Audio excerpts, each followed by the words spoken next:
and it's going to be a frosty one for sure. Right now, not dealing with any frost, but we're not quite there yet with our temperatures. It's 41 degrees, Vancouver, dew point at 35. Wind is calm. Your sunrise time tomorrow, first day 2019, 7:51 for you.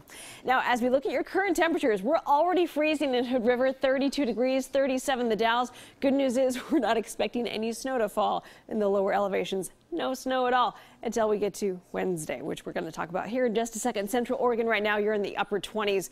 Visibility is good at the moment, but that's going to change here as we approach midnight, especially in those early morning hours looking for fog, which means freezing fog for much of our valley. Now, morning temperatures will fall all the way into the upper 20s, likely, especially on the west side of I-5. Upper 20s expected, of course, foothills as well. Portland, Vancouver, low 30s, Kelso 31, Scappoose 30 degrees, even at the coastline. Tillamook down to 31 and Astoria about 33 degrees for your morning low temperatures. Air stagnation advisory goes into effect lasting through Wednesday afternoon because high pressure is taking over, trapping all that cold air right at the bottom of the valley. So that actually means that you have some better conditions if you go up higher in elevation. Let's say if you're heading up to Mount Hood, this would be a good time to do it to get out of all the muck here. Now, also with air stagnation advisory, that means that pollutants will be trapped into the lower elevations. So we'll be letting you know if there are any air quality alerts to come from that. Our neighbors to the south, a freeze warning there along the coast, Coos Bay. Now, mountain travel for you. Here's a live look right now. Highway 26 Government Camp Road. You can see there's a single line of cars with some brake lights, even though this camera is now turned to black and white. But we know that things are slow going there on Highway 26. Everybody leaving Mount Hood. Noticing, though, snow-packed roads with just a little bit of pavement showing, but it's pretty slick out there with temperatures that are not expected to rise above freezing, at least in the next couple of days. Here's Santiam Pass, an alternative for you, but also dealing with snow-packed roads there.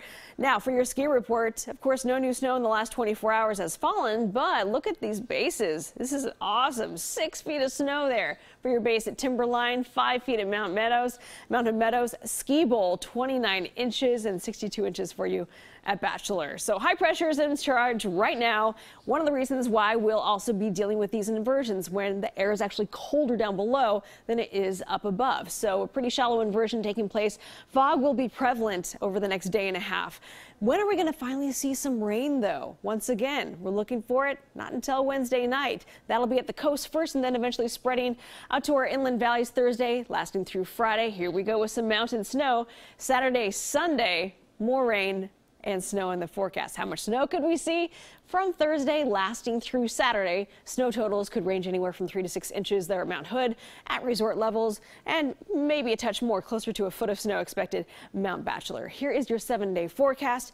Look at that. Waking up to those freezing temperatures. Tomorrow's high only getting up to about 43. Not a whole lot in the way of sunshine until we get rid of all that fog. Wednesday a bit cloudier, but then about 10 degrees warmer starting Thursday and lasting through the weekend.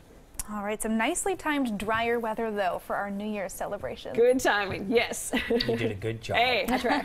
Well, coming up now.